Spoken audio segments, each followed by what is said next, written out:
bagaimana kabarnya hari ini? Tetap semangat ya meskipun kalian belajar dari rumah. Hari ini bertemu lagi dengan Miss dan juga Misternya untuk pembelajaran tematik. Mari kita mulai pembelajaran hari ini dengan membaca basmalah bersama-sama. Bismillahirrahmanirrahim. Nah, setelah kita berdoa, mari kita saksikan penjelasan dari Miss dan juga Misternya. Tetap semangat dan tetap fokus. Selamat menyaksikan. Pada pertemuan kali ini kita akan membahas tentang perkembangbiakan hewan vegetatif. Tentu kalian sudah mengetahui arti dari vegetatif. Vegetatif adalah proses perkembangbiakan secara tak kawin. Artinya tidak ada proses peleburan sel kelamin jantan atau sperma dengan sel kelamin betina atau ovum. Baik, pada perkembangbiakan hewan vegetatif terdiri dari 3 cara. Cara yang pertama adalah membelah diri. Cara yang kedua adalah fragmentasi. Cara yang ketiga adalah tunas.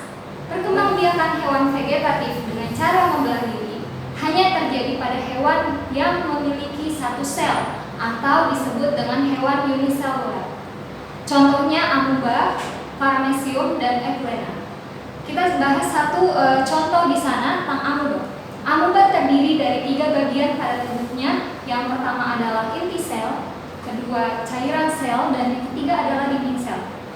Ketika mengalami proses membelah diri diawali dari proses membelahnya inti sel pada bagian tengah. Setelah inti sel membelah diri, setelah inti sel membelah menjadi 2, diikuti dengan cairan sel. Kemudian diikuti dengan dinding sel dan terbentuklah individu baru. Selanjutnya, perkembangbiakan hewan vegetatif secara fragmentasi atau perkembangbiakan yang terjadi pada hewan yang memiliki lebih dari satu sel atau disebut uniselular. Contohnya di sini adalah planaria atau cacing pipih dan bintang laut. Namun, fragmentasi ini mirip dengan membelah diri, hanya bedanya ketika membelah diri prosesnya terjadi adalah pembelahan sel, sedangkan fragmentasi adalah terpotongnya bagian tubuh menjadi bagian-bagian yang nantinya akan menjadi individu baru. Namun dalam praktek fragmentasi ini hanya terjadi pada hewan yang daya regenerasinya tinggi sehingga bisa terbentuknya individu baru. Baik, perkembangbiakan hewan vegetatif secara tunas terjadi pada hewan hidra dan anemon laut. Prosesnya tunas muncul dari tubuh induknya, kemudian tunas mengalami proses pertumbuhan dan membesar. Setelah besar, hewan tersebut akan terlepas dari tubuh induknya dan menghasilkan individu baru. Begitulah proses perkembangbiakan hewan secara vegetatif. Silakan dipelajari dan diperbandingkan dengan perkembangbiakan hewan secara generatif. Demikian. Nah, anak-anak, sekarang kita akan mempelajari tentang Pancasila. Pancasila merupakan dasar negara Indonesia. Setiap aturan, hukum, kehidupan sosial bermasyarakat menjunjung tinggi nilai Pancasila. Sekarang kita akan mempelajari sila kelima. Ada yang tahu bunyi sila kelima itu apa? Ya, sila kelima berbunyi keadilan sosial bagi seluruh rakyat Indonesia. Sila kelima ini menjelaskan tentang keadilan yang harus dimiliki oleh seluruh warga negara Indonesia. Keadilan sosial berarti kita tidak boleh mementingkan kepentingan pribadi, tetapi harus mendahulukan kepentingan umum. Ya, ada yang tahu apa gambar dan atau lambang dari sila kelima? Ya, betul. Sila kelima memiliki gambar padi dan juga kapas. Ikuti pengamalan sila kelima. Yang pertama adalah memiliki atau mencerminkan sikap, kerjasama, dan gotong royong. Yang kedua, kita harus menyeimbangkan antara hak dan kewajiban yang dimiliki. Yang ketiga, menghormati dan menghargai hak-hak orang lain. Selanjutnya adalah tidak hidup boros. Lalu tidak bergaya hidup mewah, dan yang selanjutnya adalah menghargai hasil karya orang lain. Nah, setelah butir-butir pengamalannya, bagaimana ya contoh penerapan dari sila kelima itu? Kita akan mempelajari contoh penerapan sila kelima di sekolah, di rumah, dan juga di masyarakat. Sekarang kita akan menyebutkan contoh dari penerapan sila kelima di rumah. Yang pertama adalah gemar menabung, ya, atau bersikap hemat serta mau bekerja keras. Yang kedua adalah pandai dalam membagi waktu antara bermain, belajar, dan membantu orang tua. Yang ketiga adalah memiliki sikap kerjasama dan gotong royong. Setelah di rumah, kita juga akan mempelajari pengamalan sila kelima di sekolah. Yang pertama adalah gemar menabung, yang kedua adalah tidak memakai perhiasan yang berlebihan, dan yang ketiga adalah bekerja keras dalam meraih prestasi. Nah, setelah di sekolah, di masyarakat juga ada loh. Apa saja ya? Yuk kita lihat. Yang pertama adalah menggalakkan kegiatan sosial. Yang kedua adalah menumbuhkan semangat kerjasama serta gotong royong. Yang ketiga adalah menumbuhkan semangat kerja keras dan juga kesederhanaan. Nah, anak-anak itu adalah materi tentang penerapan sila kelima. Untuk lebih jelasnya, kalian bisa membaca di buku paket kalian masing-masing. Oke, selanjutnya kita akan membahas apa sih pengertian dari ringkasan itu. Ringkasan adalah uraian singkat yang tersusun dari sebuah ide pokok. Jadi yang namanya ringkasan itu ditarik dari sebuah ide pokok.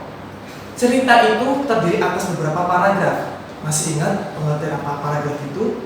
Paragraf adalah susunan dari beberapa kalimat. Setiap paragraf itu mempunyai satu kalimat utama atau ide pokok. Nah, kita membuat ringkasan itu dengan cara gimana? Yang pertama, langkah-langkah menulis ringkasan. 1. Bacalah teks dengan cermat dan intensif. Maksudnya gimana? Bacanya itu harus secara keseluruhan, harus dipikir dengan baik-baik. Yang kedua, tandai dan catatlah kalimat utamanya. Jadi tandai kalimat utamanya dan ide pokoknya semuanya. Yang ketiga, mulailah menyusun sebuah ringkasan. Itu cara membuat sebuah ringkasan. Selanjutnya kita membahas tentang rangkuman. Pernahkah kalian membaca sebuah buku cerita atau buku pelajaran? Di belakangnya ada apa? Yaitu sebuah rangkuman. Rangkuman itu adalah catatan singkat dari sebuah materi atau cerita atau bab. Bagaimana? Langkah-langkah menuliskan sebuah rangkuman. Yang pertama adalah kalian harus membacanya secara keseluruhan dari awal sampai akhir. Baca dengan cermat dan baik. Kemudian tandai informasi yang paling penting. Setelah itu, yang kedua adalah kalian harus menambahkan sebuah informasi pendukung dari informasi penting yang kalian telah catat. Berikut beberapa penjelasan tentang pembuatan rangkuman dan ringkasan. Semut dalam bahasa Jepang memiliki sebutan ari yang secara harfiah memiliki arti serangga kesetiaan. Di negara Jepang sendiri terdapat lebih dari 200 jenis semut Jepang yang berbeda-beda. Beberapa contoh jenis semut Jepang yakni Lasius talpa, Pehidole, dan Apaenogaster.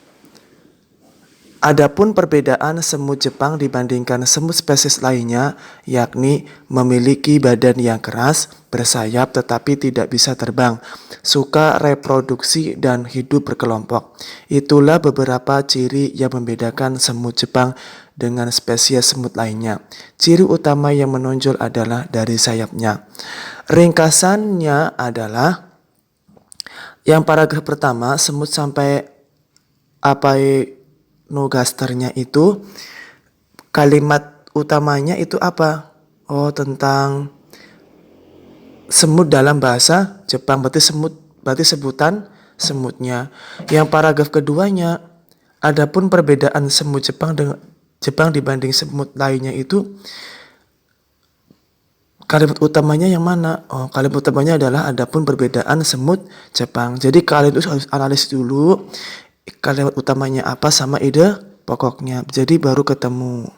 Jadi jawabannya adalah apa? Sebutan semut dalam bahasa Jepang dan perbedaannya dengan semut spesies lainnya.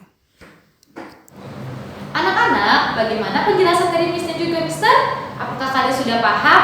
Jika kalian belum paham, silakan ulangi kembali video ini.